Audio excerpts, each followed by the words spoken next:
Pakistan అణుస్థావరాలను Bharat పలకరించిందన్న talks వినిపిస్తుండగా అక్కడ radiation leak అవుతుందని ప్రజలంతా ఖాళీ చేసి వెళ్లిపోతున్నారన్న ఆందోళనలు కూడా వినిపిస్తున్నాయి. అమెరికాతో పాటు ఈజిప్ట్ కూడా రేడియేషన్ విషయమై రంగంలోకి దిగడంతో అది ఇప్పుడు ప్రపంచ వార్తగా పరిణమించింది. ఈ క్రమంలో ఒకవేళ పాకిస్తాన్ తాను దెబ్బతిన్నారనే కసికొద్దీ భారత్ మీద అణ్యాస్త్రం ప్రయోగిస్తే ఏంటనే చర్చ కూడా నడుస్తుంది. ఆఫ్కోర్స్ భారత్ ఎన్ని రకాల రక్షణ వ్యవస్థలు సమకూర్చుకున్న పాకిస్తాన్ ఏదో ఒకరోజు అణుబాంబు ప్రయోగిస్తే దాని నుంచి కాపాడుకోవడానికి మనకు ఎలాంటి ఏర్పాట్లున్నాయనేది ప్రజలందరిలోనూ ఆసక్తి రేపుతుంది. అందులో ప్రధాని పాత్ర ఏ విధంగా కీలకం అనేది కూడా మరో ఇంట్రెస్టింగ్ పాయింట్.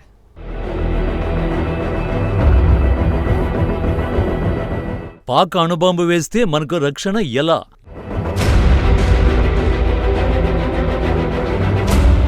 ఎన్ని దశల్లో భారత్ అణుబాంబును నిర్వీర్యం చేస్తుంది?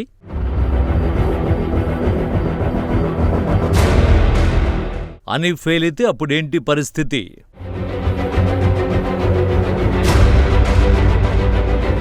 పాకిస్తాన్లో రేడియేషన్ లీక్ అవుతుందన్న చర్చ సోషల్ మీడియాలో తీవ్రంగా నడుస్తోంది. నూర్ఖాన్, సర్గోదా, కిర్నా హిల్స్ వంటి ప్రాంతాల్లోని అణు స్థావరాల్ని భారత మిసైళ్లు పలకరించాయని, అక్కడ ఎంత డ్యామేజ్ జరిగిందో ఖచ్చితంగా తెలియకపోయినా దాన్ని అంచనా వేయడానికి అమెరికా, ఈజిప్ట్ వంటి దేశాలు రంగంలోకి దిగాయని వార్తలు చక్కర్లు కొడుతున్నాయి. అమెరికా అధికారులు కూడా ఆ విషయాలు మాట్లాడుతూ ఉండడంతో అందులోని తీవ్రతపై చర్చ నడుస్తోంది. ఫలితంగా ఇప్పటివరకు బీరాలు పలికిన పాకిస్తాన్ ఎంత బలహీనంగా ఉంది, దాని మేకపోతు గాంభీర్యంలోని సిస్సలైన సరుకెంత అనే అంశాలపై సెటైర్లు పేలుతున్నాయి.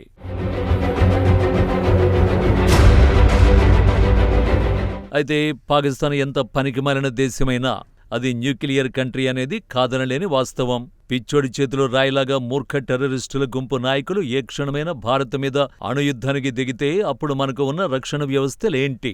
మన గడ్డ నుంచి మిసైళ్లు ప్రయోగిస్తే అక్కడ న్యూక్లియర్ స్థావరాలపై పేలినట్టు పాకిస్తాన్ కూడా మనపై అణుబాంబు ప్రయోగిస్తే మనకు సేఫ్ జోన్ ఏంటనే చర్చ కీలకంగా మారుతోంది. అయితే దీనికి సంబంధించి భారత రక్షణ వ్యవస్థ దగ్గర దీటైన జవాబే ఉందట.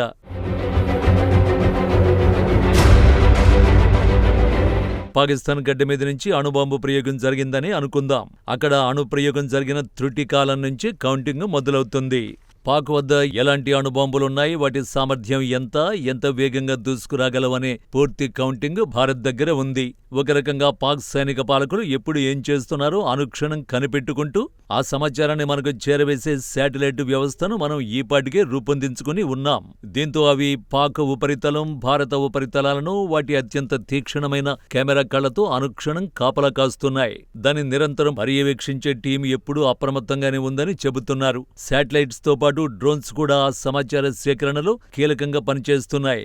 దాన్ని అనలైజ్ చేయడానికి సైంటిస్టులు, భారతీయ సేన ఎంతో సమన్వయంతో పనిచేస్తున్నారు. తాజాగా తలెత్తిన ఉద్రిక్తతల నేపథ్యంలో నిఘా టీం సంఖ్యను కూడా ఇంకా పెంచినట్లు తెలుస్తోంది.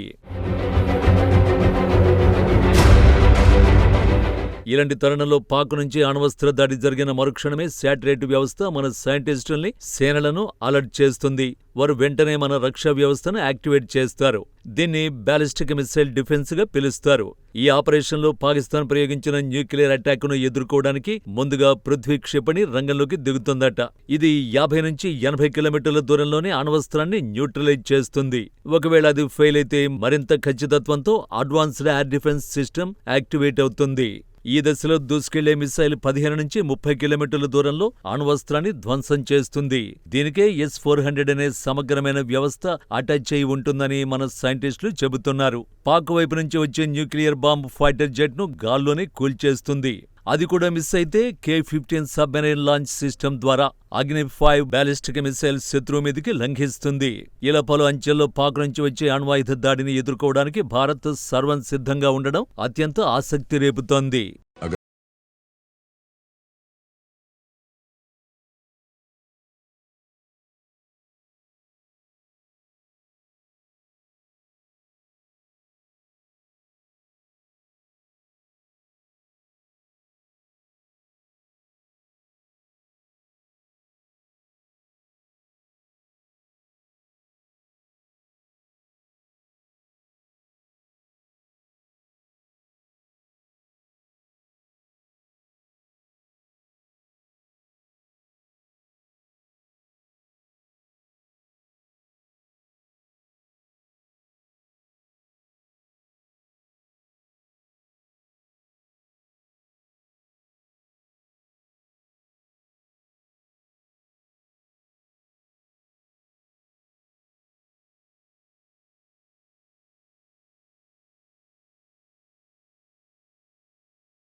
किया जाता है।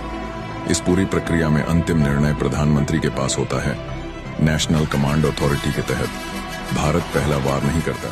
ఇక ఈ వ్యవస్థ మొత్తం భారత ప్రధాని పర్యవేక్షణలో ఆయన అనుమతితోనే జరుగుతుంది.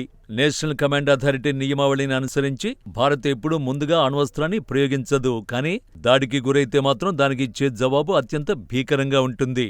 శత్రువు రిప్లై ఇవ్వడానికి కూడా అవకాశమే ఉండదని మన న్యూక్లియర్ ఆపరేటింగ్ సిస్టమ్ చెబుతోంది.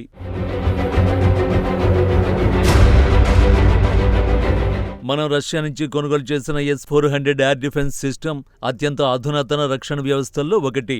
ఇది బ్యాలిస్టిక్ మిసైళ్లు, డ్రోన్లు, యుద్ధ విమానాలను 400 కిలోమీటర్ల దూరంలోనే గుర్తించి నాశనం చేయగలదు. మే 8న పాక్ ప్రయోగించిన ఫతా-2 బ్యాలిస్టిక్ మిసైల్ని హర్యానాలోని సిర్సా సమీపంలో ఈ S-400 వ్యవస్థే విజయవంతంగా నాశనం చేసింది. ఆ తర్వాత స్వదేశీ పరిజ్ఞానంతో తయారు చేసిన ఆకాశ ఎయిర్ డిఫెన్స్ సిస్టమ్ శత్రు మిసైల్స్ ను, డ్రోన్లను నాశనం చేయడంలో సమర్థవంతంగా పనిచేస్తుంది. ఆపరేషన్ సింధూర్ సమయంలో దీని పనితీరును ఎయిర్ మార్షల్ ప్రశంసించారు. ఇక DRDO అభివృద్ధి చేసిన బ్యాలిస్టిక్ మిసైల్ డిఫెన్స్ సిస్టమ్ 2 దశలలో అణ్వస్త్ర బ్యాలిస్టిక్ మిసైల్ ని అడ్డుకోగలదు. ఇది 2000 కిలోమీటర్ల దూరంలోని మిసైల్ ను నాశనం చేయగల సామర్థ్యాన్ని కలిగి ఉంది. ఇవి కాకుండా 1980ల నుంచి అభివృద్ధి జరుగుతున్న అగ్ని మిసైల్స్ కూడా అణ్వస్త్ర సామర్థ్యం కలిగినవే. ఇవి పాకిస్తాన్పై ప్రతీకార దాడులకు ఉపయోగపడతాయి. ఇలా అనేక దశల ఆల్టర్నేట్ రక్షణ వ్యవస్థని భారత్ ఎంతో ముందు చూపుతో నిర్మించుకోవడంపై ప్రశంసలు కురుస్తున్నాయి. మొత్తానికి పాక్లోని ఉగ్ర శిబిరాల్ని టార్గెట్ చేయడంతోనే అక్కడి అనేక లోపాలు ఇప్పుడు ప్రపంచానికి తెలిసొచ్చాయి. అలాగే మన సామర్థ్యం ఏంటో కూడా పాకిస్తాన్కే కాక ఇతర దేశాలకు రుజువైంది. ఈ క్రమంలోనే భారత్ స్వీయ రక్షణకు ఎంత విస్తృతమైన, ఎంత ఖచ్చితమైన కవచాలను ఏర్పాటు చేసుకుంది అనేది కూడా ఇప్పుడు విస్తృతమైన చర్చాంశంగా మారింది.